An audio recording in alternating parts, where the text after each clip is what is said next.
अस्सलामुअलैकुम। मैं जुलेखा अरफात जुलेखास किचन से। तो चलिए आज हम बनाते हैं बढ़िया सा मज़ेदार सा ज़बरदस्त कीमा जिसका नाम है भुना कीमा मसाला। इसे मैंने आलू और मटर डाल के ज़बरदस्त बनाया। मैंने खिचड़ी पीली वाली मसूर दाल के साथ बनाया है, उसके साथ सर्व करूंगी। आप रोटी पराठा फुल्का बटर नान किसी के भी साथ सर्व कर सकते हैं। वैसे इनमें से कुछ की रेसिपी लिंक डिस्क्रिप्शन के अंदर है, आप वहाँ चेक कर लीजिएगा। चलिए शुरू करते हैं आज की रेसिपी। साधारण यानी ऑर्डिनरी इंग्रेडिएंट से एक्स्ट्रा ऑर्डिनरी डिश बनाते हैं आज की। चलिए इस मज़ेदार और बढ़िया सी रेसिपी के लिए कढ़ाई के अंदर तेल डाल दीजिए अपने स्वाद अनुसार और इसे गर्म हो जाने दीजिए। ये गरम मसाले हैं, मैं आपको बता देती हूँ। ये 8-10 लौंग है, ये 4-5 हरी इलायची है, एक छोटा चाय का चम्मच काली मिर्च है, दो बड़ी इलायची है, दो छोटी चाय के चम्मच साबुत जीरा है और एक दालचीनी का बड़ा वाला टुकड़ा है। आप दो टुकड़े डाल सकते हैं दालचीनी के। इसके साथ साथ मैं डाल रही हूँ यहाँ पर सूखी हुई लाल मिर्ची और ये है 3-4 तेज पत्ते। सूखी हुई मैंने 3-4 लिए, आप आपके हिसाब से ले सकते हैं और इसे फास्ट आंच पर है ना जरा तड़तड़ा जाने दीजिए। इनके फ्लेवर्स थोड़े तेल में छूटने दीजिए। तब तक मैं बता देती हूँ, ये है प्याज, तकरीबन 600 ग्राम प्याज है, छूंदा यानी कि बारीक काटी हुई है। मैं बता रही हूँ सिर्फ आपको। जब बढ़िया सा ये जो गरम मसाले अच्छे तेल में तड़तड़ा जाएं तो इसमें डाल देती हूँ मैं तकरीबन बारीक कटे हुआ 3 छोटे चाय के चम्मच बारीक कटा हुआ लहसुन। अब आप 2 छोटे चाय के चम्मच भी डाल सकते हैं और इसे डालकर आधे मिनट तक फ्राई कर लीजिए फास्ट आंच पर, ज्यादा नहीं करना है। अब ये प्याज बारीक कटी हुई मैं डाल देती हूँ।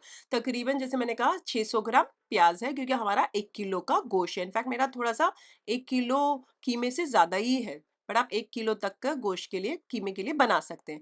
बढ़िया सा इसे बार-बार चलाते हुए फास्ट आंच पर फ्राई कर लीजिए। तब तक फ्राई कीजिए जब तक लाइट गोल्डन ब्राउन नहीं हो जाती। जब लाइट गोल्डन ब्राउन हो जाए तो 500 ग्राम टमाटर को पीस लीजिए और इसके अंदर डाल दीजिए और इसे फास्ट आंच पर बार-बार चलाते हुए भून लीजिए। टमाटर को इस कदर भूनना है कि ये आप देख सकते हैं कि तेल छूटने लगा है। जब तेल छूटने लगे तो यहाँ पर डाल दीजिए तकरीबन 3 टेबलस्पून भरकर अदरक लहसुन का पेस्ट और इसे भी डालकर बार बार चलाते हुए भून लीजिए। तब तक भूनिए जब तक तेल नहीं छूट जाता। उसी के अंदर भुना जाएंगे हमारे अदरक लहसुन के पेस्ट। ये आप देख सकते हैं बढ़िया सा तेल छूटने लगा है, हल्का सा नीचे चिटकने लगा है। इसमें डाल दीजिए नमक स्वाद अनुसार। मैंने 2 छोटे चाय के चम्मच डाले हैं। 1 छोटा चाय का चम्मच हल्दी पाउडर डाल दीजिए। यहाँ पर मैं 5 छोटे चाय के चम्मच धनिया पाउडर डाल रही हूँ, क्योंकि 1 किलो कीमा है। अब आप चाहें तो 4 छोटे चाय के चम्मच डाल सकते हैं। स्पाइस मैंने थोड़ा कम रखा है इस वाली रेसिपी में, तो यहाँ पर मैं डाल रही हूँ 3 छोटे चाय के चम्मच कश्मीरी लाल मिर्च पाउडर डाल रही हूँ। तो अगर आप स्पाइसी वाला डाल रहे हो तो कम डालिएगा और मैं यहाँ 3 डाल रही हूँ, आप 4 भी छोटे चाय के चम्मच लेस स्पाइसी वाला कश्मीरी डाल सकते हैं। अच्छा, इसमें मैं डाल देती हूँ 1 छोटा चाय का चम्मच गरम मसाले का पाउडर और 1.5 छोटा चाय का चम्मच भुना पिसा जीरा पाउडर। इसे भी डालकर बार-बार चलाते हुए भून लीजिए। तब तक भूनिए जब तक तेल नहीं छूट जाता। भले कोई बात नहीं, नीचे थोड़ा लगता रहेगा। हल्का मैंने देखा पानी डाला कि नीचे ज़्यादा ना लग जाए ना, बस हल्का सा ही पानी डाल के इसमें तेल छूटने दीजिए। जब तेल छूट जाए तो यहाँ पर जो मैंने कीमा साइड पर रखा था, 1 किलो कीमा है, 1 किलो से इनफैक्ट ज़्यादा ही है। आप 1 किलो जितना रखिएगा और आपने देखा कि मैंने बहुत बारीक नहीं करा है। आप देख सकते हैं उसमें टेक्सचर दिख रहा है, तो हाथ का कूटा हुआ लीजिएगा, बड़ा ज़बरदस्त लगेगा इंशाल्लाह। कोशिश कीजिएगा, नहीं तो फिर आप मशीन का ले सकते हैं। इसे बार-बार चलाते हुए फास्ट आँच पर 7-8 मिनट या 10 मिनट तक भून लीजिए। आप किस सिटी से हैं और किस कंट्री से हैं, मेरे साथ कमेंट सेक्शन में ज़रूर शेयर कीजिएगा, मुझे जानना अच्छा लगता है। चलिए आप देख सकते हैं तेल छूटने लगा है और बढ़िया सा 10 मिनट हो चुकी है भूनकर। तो यहाँ मैं डाल देती हूँ आधा कप दही फेंटी हुई है, ना ही खट्टी है ना ही मीठी है, रूम टेम्परेचर पे है और बढ़िया सी पहले फेंट ली थी मैंने। और फास्ट आंच ही रखिएगा और बार बार चलाते हुए इसे भी भून लीजिए। तब तक भूनिए जब तक तेल नहीं छूट जाता। दही को बार-बार चलाते हुए भूनिएगा, नहीं तो कडलप हो जाएगी। बढ़िया सा जब भून लें और तेल छूटने लगे, ये सारा मैंने फास्ट आंच पर ही किया है, देख सकते हैं आप। बढ़िया सा तेल छूटने लगा तो यहाँ पर मैंने लिए हैं 1 कप जितने मटर, ये फ्रोज़न है, मैंने अभी ही डाल दिए हैं। ये तकरीबन 4 आलू हैं, आप आलू भी अपने हिसाब से ले सकते हैं, 3 भी ले सकते हैं और मैंने थोड़ा-सा इस तरीके से पीसेस किए। नमक डाल दीजिए आलू और मटर के भाग का और इसे चला लीजिए और 3-4 मिनट मटर और आलू और ये जो कीमा है इसे फिर से भून लीजिए।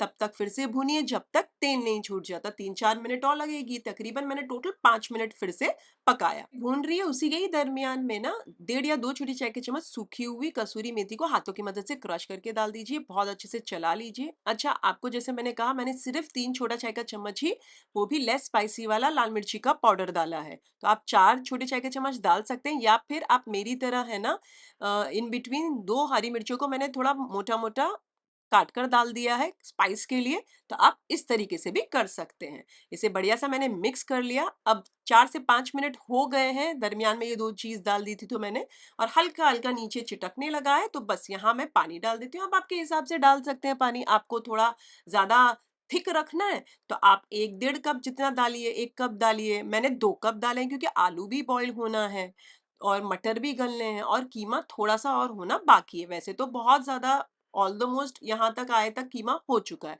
चूल्हे को कर दीजिए स्लो आँच और इसे 12-15 मिनट तक पकने दीजिए, या तब तक पकाएँ जब तक आपके आलू नहीं गल जाते। जब तक आलू गलेंगे तो कीमा तो आराम से हो जाएगा। चलिए 15 मिनट हो चुके हैं और ये आप देख सकते हैं, मैं कुछ देर बाद सर्व करने वाली, तो हल्की इतनी ग्रेवी जैसा थोड़ा थिक ग्रेवी मैंने रखी। आप चाहें तो आप पूरी तरीके से फास्ट आंच करके ड्राई आउट कर लीजिएगा। आपको जितनी ग्रेवी चाहिए आप उतनी रख लीजिएगा।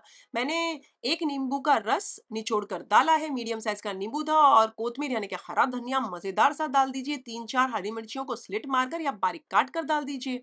ये मैं आपको दिखा देती हूँ। माशाल्लाह बढ़िया सा मजेदार सा हमारा कीमा बन चुका है, भुना हुआ, और वो भी मैंने हल्का सा हल्की ग्रेवी रखी है सो दैट मैं यहाँ पीली खिचड़ी जो है मसूर दाल की उसके साथ सर्व कर रही हूँ। तो ये बन गया हमारा। इसे प्याले में निकालें गर्मा गर्म, और आप चाहें तो पराठा या रोटी फुल्का किसी के भी साथ सर्व करें, या फिर मेरी तरह मसूर दाल की खिचड़ी के साथ सर्व करें। बहुत ही बढ़िया है। ऊपर से आप नींबू साइड पर रख दें, जिसे चाहे निचोड़ना चाहें वो डालकर खा लें।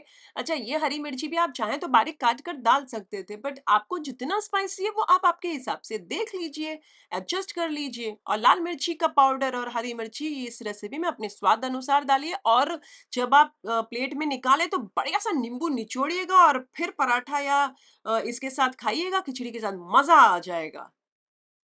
अगर आप ये मज़ेदार सी रेसिपी बनाएँ तो मेरे साथ कमेंट सेक्शन में ज़रूर शेयर कीजिएगा। मुझे आपके कमेंट्स पढ़ने बहुत अच्छे लगते हैं। रेसिपी अच्छी लगी है तो एक लाइक तो बनता है। इस वाले वीडियो पे एक लाइक कर दीजिए। बहुत मेहनत लगती है वीडियो बनाने के लिए।